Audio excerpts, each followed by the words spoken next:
Hello ladies and gentlemen, and welcome back to Building a Nation with Team Canada. And today we have for you the season preview for 2022 Major League Soccer. It's going to be an interesting year for us. We've had, well, a little bit of changeover. Some important places and some important pieces have been replaced and modified here and there. But, we'll get into that in a minute. But we did have a surprise season last year. We had, success beyond just about anybody's expectations, where we won the Supporters' Shield last year in Major League Soccer. We didn't go very far in the playoffs. We got bounced out in the quarterfinals. But you know what? Winning the Supporters' Shield is a big thing for this club. First time we've ever done it. So it was an outstanding achievement for a very young team. Now, this year, our expectations haven't risen, really, in terms of the board. The board just wants us to reach the first round of the playoffs. I guess that's a little bit more than last year. I think last year they just wanted us to, I forget exactly what, but I don't think they cared about reaching the playoffs or not. Anyway, reach the first round. Very easy to do. Just got to finish in the top 7. And then Supporters' Shield, just finish in the top half. Very easy to do. Of course, we won it last year. It might actually be tougher to finish top half than to finish top 7 in your conference. But anyway, it's still a very reachable goal. Champions League, we just have to reach the quarterfinals, which we've already done. We will be playing Atletico America next up. And then Canadian Championship, we're expected to reach the final. So that's kind of the most ambitious thing we got going on, is to make sure we reach the final in the Canadian Championship. So that should be interesting. Now let's take a look at the old season preview here. Always fun to see what the media expects. Last year's champion, Atlanta United, they won the MLS Cup, so they're considered the champion. We just won the regular season, so we're the regular season champion. But anyway, Atlanta United, 3-1 odds to repeat. So they look like they're going to be strong again this year. They've got some new faces here. Simone Colombi in goal, 30-year-old Italian. He looks very good, very well-rounded. Should be a strong keeper for them. Looks like they've got several new players. I don't remember Stu Guy. He's a homegrown player for these guys, 19 years old. Looks pretty good.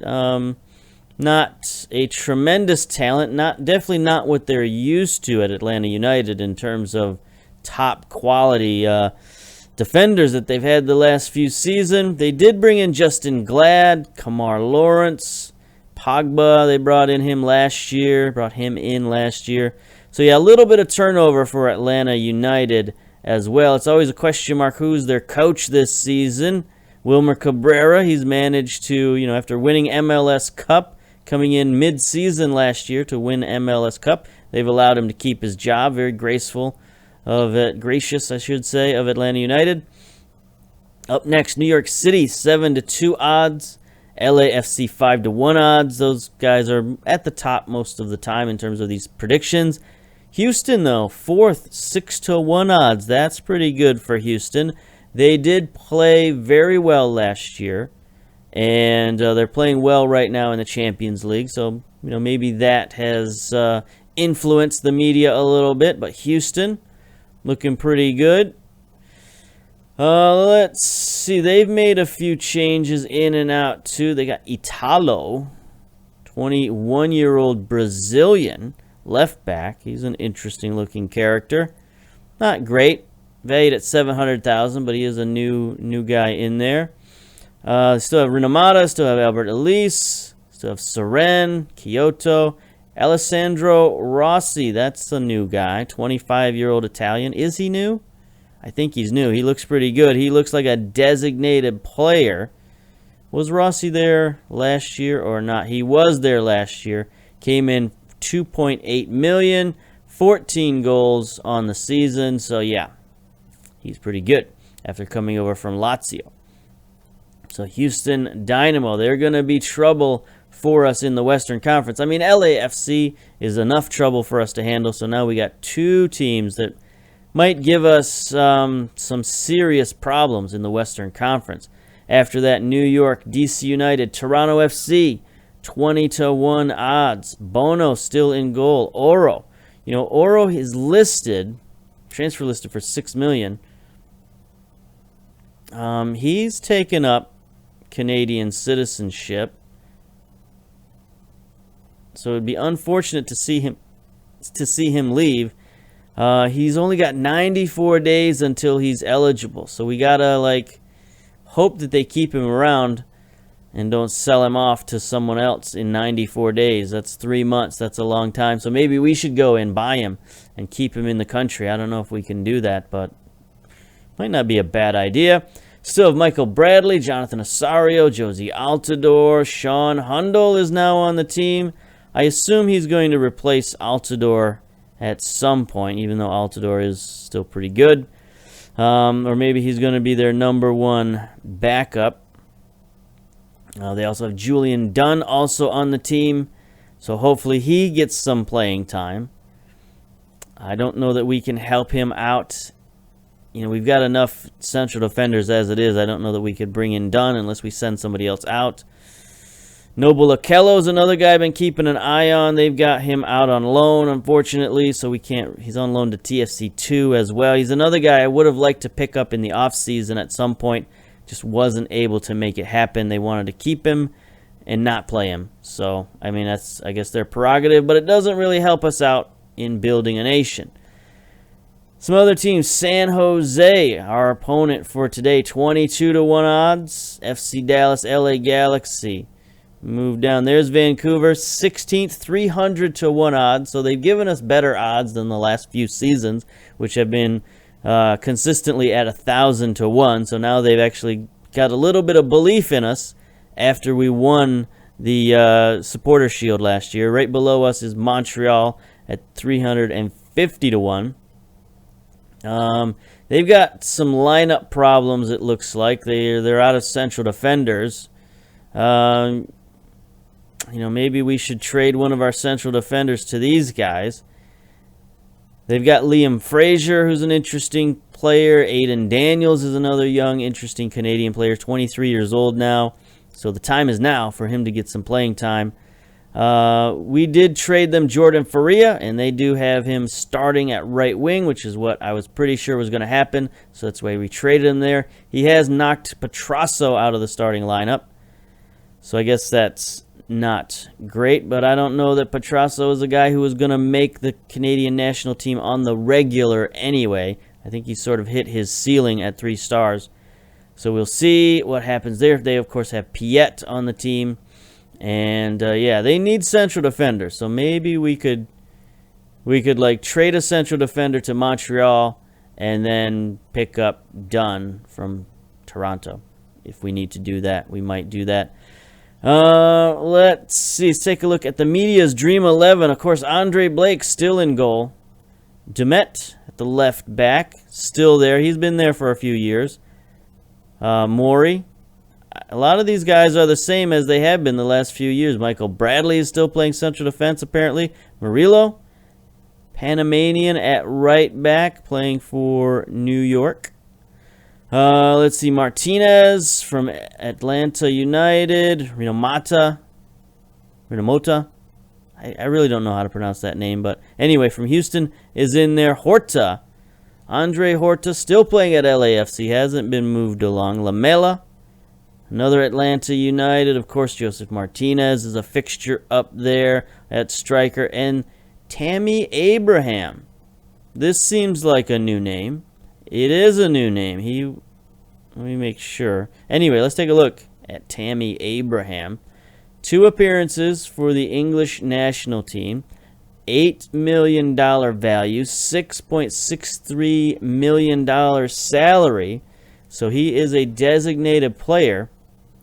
Only 24 years old.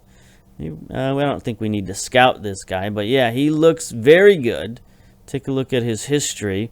Came into LA Galaxy for $7 million from Chelsea. So this is a big move for LA. They're, another team that could give us a lot of problems in the Western Conference. So the Western Conference looks like they've really strengthened themselves. Speaking of that, let's take a look at, can we take a look at transfer? Yeah. Before we look at transfers, I really wish they would get this head coach movement thing down where they would maybe show it. I mean, I guess we can look at last year's head coach movement and see if there's anything we missed. You know, we saw V.S. Boas get out of there. He lost his job, permanent head coach Dominic Torrent. Atlanta United, of course, picked up Wilmer Cabrera. FC Dallas, Mike Petke is there now. New York City, Luchi Gonzalez is the head coach at New York City. How about that? That's an interesting move. He's a very good coach. I mean, he's a tremendous motivator and manager. Works with youngsters very well, so he can be like, he came over from FC Dallas. So that's an interesting maneuver for New York City. New York Red Bull, Mateus Almeida came in there, so that's a big move for them as well. Philadelphia has Omid Namazi, 56-year-old American. This is an interesting move. Formerly USA Under-18s head coach, formerly at Zoban. Where in the universe is this? The Iranian Professional League. Look at that logo. What is that? Is that a snake? I don't know. Looks like a snake driving a car is what I see. It's like a Rorschach test or something. But anyway, that's an interesting move. A very, very interesting move.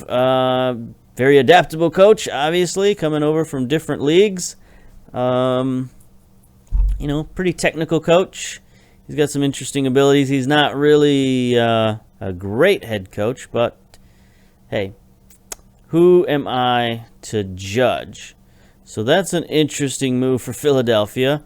New England picks up Luis Fabiano, Brazilian head coach, formerly of the Brazilian League, now taking over. He's a pretty good coach as well. 15 man management, 15 motivating is nothing to sneeze at. That's pretty good. Peter Vermees taking over for Houston. Yeah, he took over mid-season last year, July of last year, and he led them. So maybe that's one of the reasons why they're favored so highly this year, is Peter Vermees is there. Ben Olsen takes over at Real Salt Lake, coming over after he was coaching in Seattle for 2 years. So he's moved around the coaching carousel here. Greg Berhalter at Portland. I think we saw this move last year as well. Again, still very good. Had an incredibly unsuccessful stint as the USA head coach. Didn't even make it out of 2019. So that didn't work. That move didn't work out well for him at all. But Portland is a very good place to coach. So, I mean, he landed well there. Diego Maradona at DC United. It's too bad we're not in the Eastern Conference. We could have our rekindle our rivalry with Maradona. And then it looks like Jeff Kasser offered a new job for Orlando City. Very good goalkeeping coach. Pretty good head coach as well. Formerly of DC United, took over Orlando City in 2021. So, you know, a lot of moves. Every year it seems like there's just a ton of head coaching moves in MLS. And last year / this year is no different. We'll see how many of those guys keep their jobs. Now we'll go to free agencies. Look at the big boys here. Keaton Parks. Wow. New York City FC has picked up Keaton Parks. The American International, 4 caps for Team USA. 6'4". He's very good. He's only 24 years old, so he's just coming into his prime. Only making $1 million in salary, too. That's very good. He could not even be taking up a designated player slot with that salary. There's ways to pay for $1.4 million. Targeted allocation money. That's a perfect salary range for targeted allocation money. So they could, I mean, I guess we could look at him maybe. Take a look at his contract. Oh, he is on designated player contract. So forget everything I just said. But still, they could have worked out ways. New York Red Bulls sold Matthias Jorgensen to FC Copenhagen for $9 million.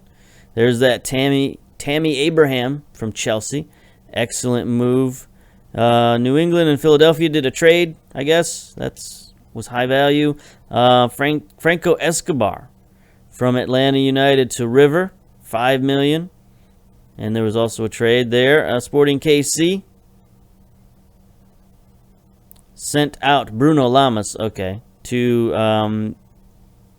the Brazilian League for $4.2 million. A lot of outgoing transfers. Here's an ingoing.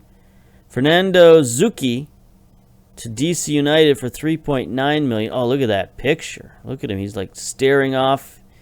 He's a visionary. That's what that is. But it's pretty good. Very nice mentals. Very, well-rounded mentals. Very good technicals. Got a lot of stamina.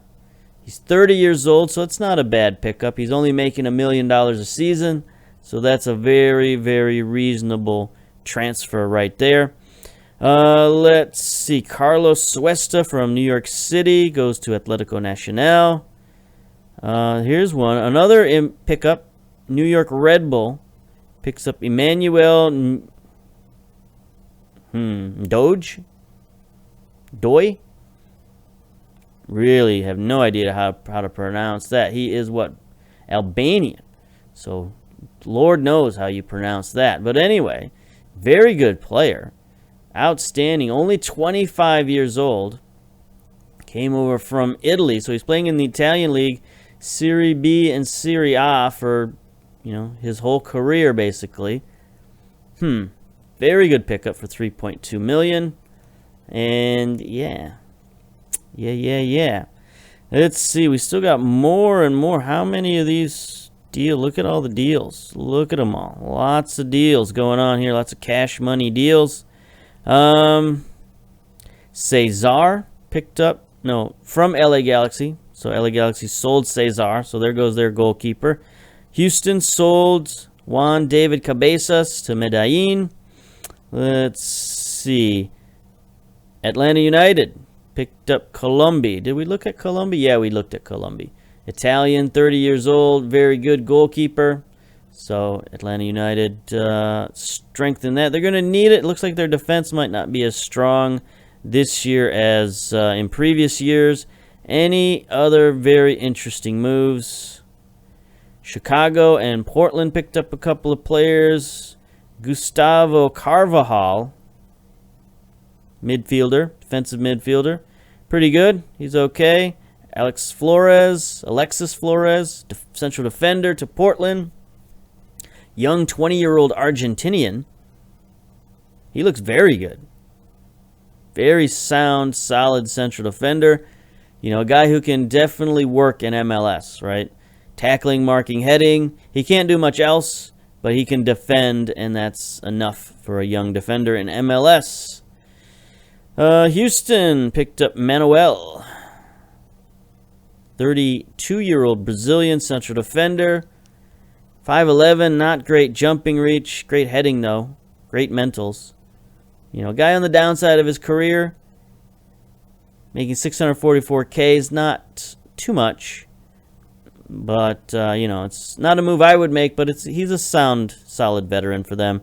LA Galaxy picked up a central defender as well, Miguel Jaquet. Looks pretty good. Not dominant player or anything, but pretty good. Yeah. Houston again with another player. Alfredo Gomes, 28-year-old goalkeeper. Looks pretty good. 6'5", great reflexes, kicking, aerial reach. Yeah, he might be difficult to get past in Houston. So Houston's always got that offense. It's always good to have a really solid goalkeeper if you're pushing forward. Yeah, so that was the transfer activity. Can we look at trades? So many trades. Let's see. Seattle traded a bunch of draft picks. This is hard. Ooh, they picked up Perez from Atlanta. Wow. Take a look at Seattle. Is Perez still on the team? Am I missing something? Rangel, Roldan, Ladero, Clark. I am not seeing. There he is. All right. Defensive center back / defensive midfielder. He's only 30 years old. I mean, he's still a top flight defender for MLS. So I'm not sure why Atlanta got rid of him, but you know what? They got 2 4th-round picks, $5 million in allocation money, and $1.6 million in targeted allocation money. So Seattle paid heavily for him, but you know what? It's all funny money in MLS. You can get a player like that, you might as well go for it. Let's see. Harry Shipp goes from Cincinnati to Orlando. Fatai Alashi goes from Cincinnati to Real Salt Lake. Eric Zavaleta, we play against him quite a bit in international play. He's now playing at FC Dallas, so we'll keep an eye on him. Schoberg to TFC. Okay. Anybody else of interest here? Miguel Ibarra to DC United. Perry Kitchen to DC United. Nick Haglund to FC Dallas. Daniel Steris to Chicago. Okay. There's one of our trades, Craig Smith. Anthony Jackson Amel. Diego Rossi to Philadelphia, along with Joel Sonora. So a lot of moves, just lots and lots of off-season moves. It's kind of hard to keep track of. So we'll sort of keep track of these throughout the course of the season. So,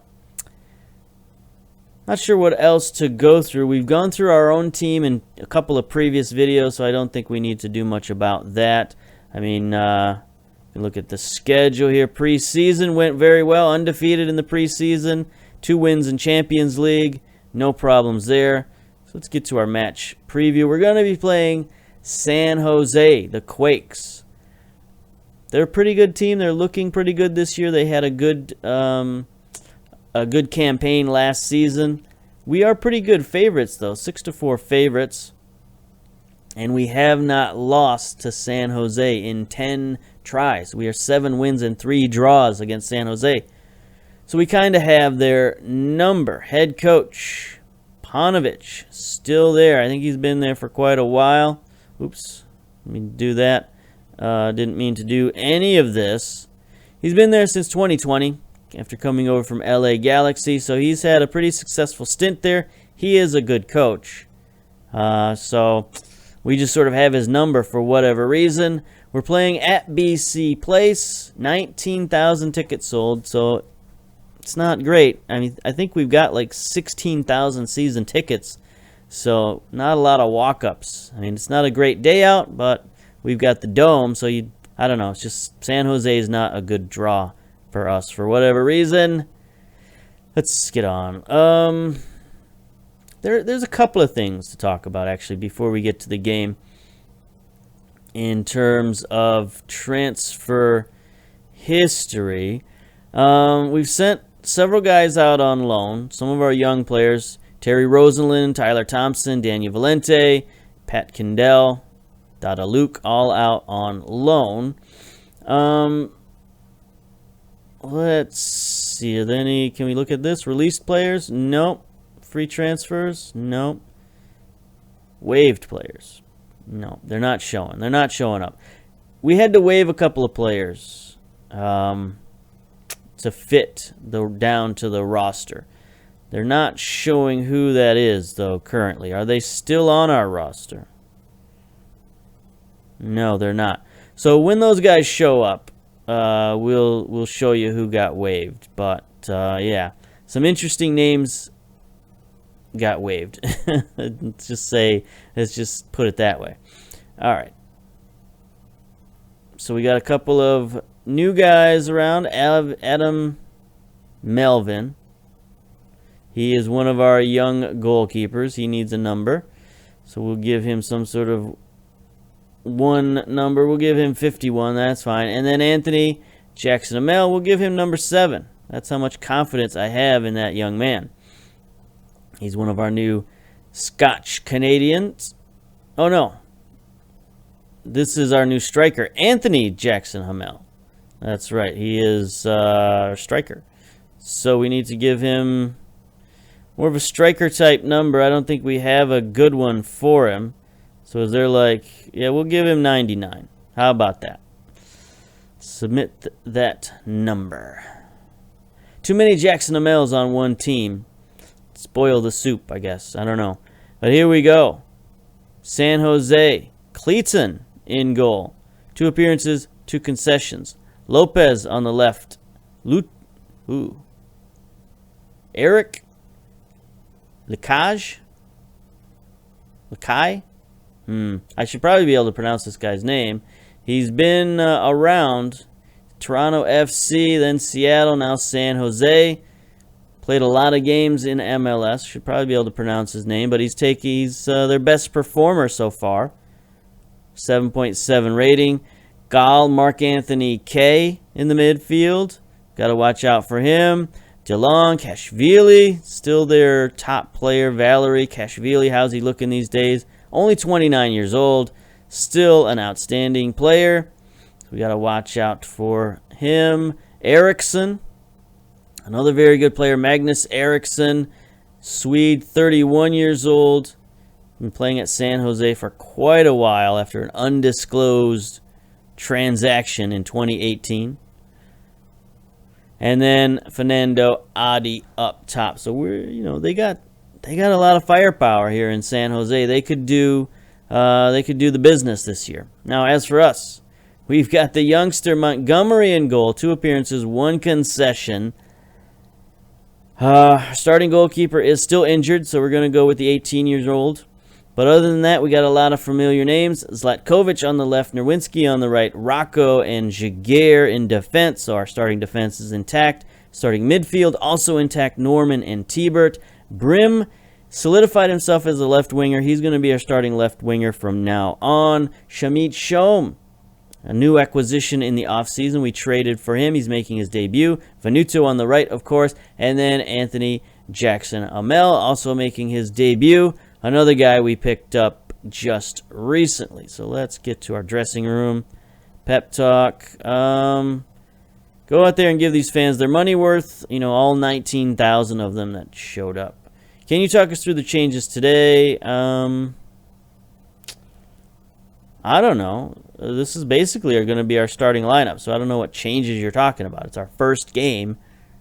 So I don't know. Fairly normal part of modern soccer, I guess. You can make a real statement. I hope so. Yes, we plan to attack as much as humanly possible. Not really. We're going to be on possession, so we'll see what that does for us. 2 new playmakers up top, Shom and Jackson Hamel. We'll see if they can help kickstart our offense, because last season defense was not a problem. Here's Tibert. Just wide. Defense was not a problem. It was our offense that sort of let us down on several occasions, and we didn't finish very highly in the league at all in terms of our offensive ratings. So hopefully we can improve that this season with a few new pieces up top. I don't know that we want to change our philosophy too much. We could go with more formation number 2 this year, depending on how Shamit Shom plays. But, one of my philosophies is keep trying new strikers until you find one who can score. I don't usually have a lot of patience for a striker who doesn't score, as you can see by getting rid of Sean Hundle. Like, he scored 9 goals last year. Not enough. Got to reach double digits minimum as a striker. You're in problem territory. There's Rocco. I'm thinking he's offside, but no. Guess not. They just failed to mark him after that first ball went in. So here's Tibert on the corner, sending it in. Tries to get it to Norman, but then Rocco's just sort of sitting there. The ball dribbles to him. The defense is not really on the ball there. Literally or figuratively, they just watch it roll straight to Rocco's feet, and there we go. Of course, Jackson Hamel picked up a slight injury, bruised ankle. Bruised ankle's fine. We'll let him limp around till halftime. It's fine. We must close down Akashvili. Okie doke. We shall do that. Here we go. First highlight for San Jose. 35 minutes in. Vaco has it. We're supposed to be closing down on him. De Jong. Are they going to get a shot off here? Gall. Yep. He just fires it wide. That's fine. That's fine. Look at that. Our young goalkeeper's been making saves. Tried to get the ball to Jackson there. Could not do it. Jaguar out wide to Zlatkovic. Gets it forward to Brim. Here we go, boys.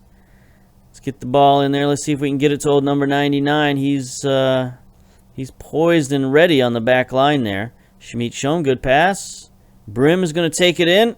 Drops it off to Venuto. Oh, just wide. He likes aiming for the corners. So he tried to aim that one for the corner. Couldn't quite get there. But that was nice, patient offense. I'm fine with that. We got Jackson Amell playing pressing forward instead of target man. Just to give us a little different dimension up top. He can play pressing forward just fine. Obviously, I guess he's hurt his ankle, so maybe it's a bit too stressful for him. But, you know, it's the first game, and he'll survive. He'll survive. We got good trainers and all that stuff. We will, though, however, take him out at halftime. So who do we got on the bench? We got Diego Hendricks on the bench. He's probably our most apt goal scorer. Hendricks is. He's a poacher. He's got 14 finishing. That's the best finishing on the team. Only 10 composure. Physically, he's not terrific. He's sort of balanced well, but he doesn't have anything that really sticks out other than agility. I felt uncomfortable going into this season, putting all the goal-scoring pressure on this kid, 18 years old. So that's why we made the move for Jackson Amell. And, of course, he gets hurt in the first game. Anyway, dressing room, pep talk. Things are going well, but you're capable of better. There we go. Defense is motivated, so that's a start, I suppose. So here we go. We are in the whites, by the way, the home whites, in case I forgot to mention that, which I'm pretty sure I did. Eriksson trying to get an early highlight.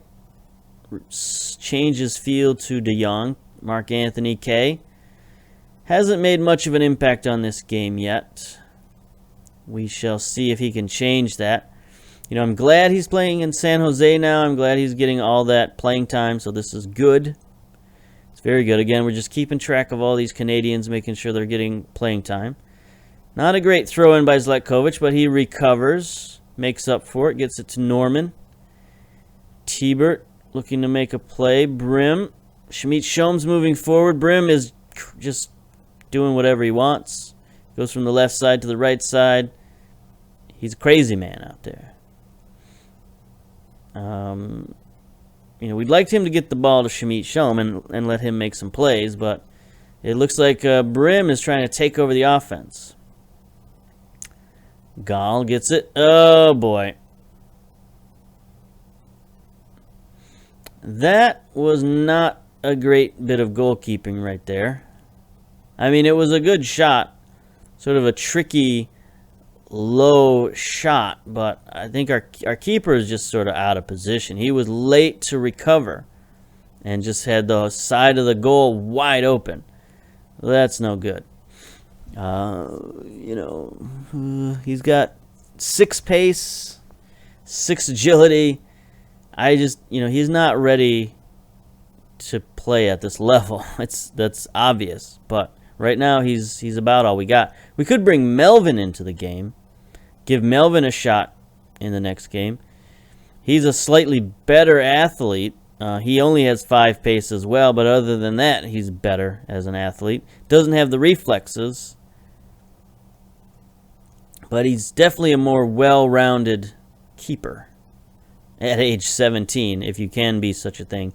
Anyway, 65 minutes. You know, it's a good thing we keep possession so that our keeper doesn't face a lot of shots.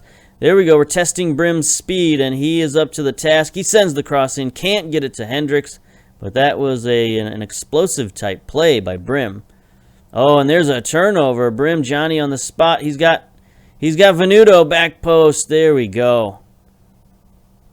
Cab Calloway. Brim is trying to take over this season. That's pretty good.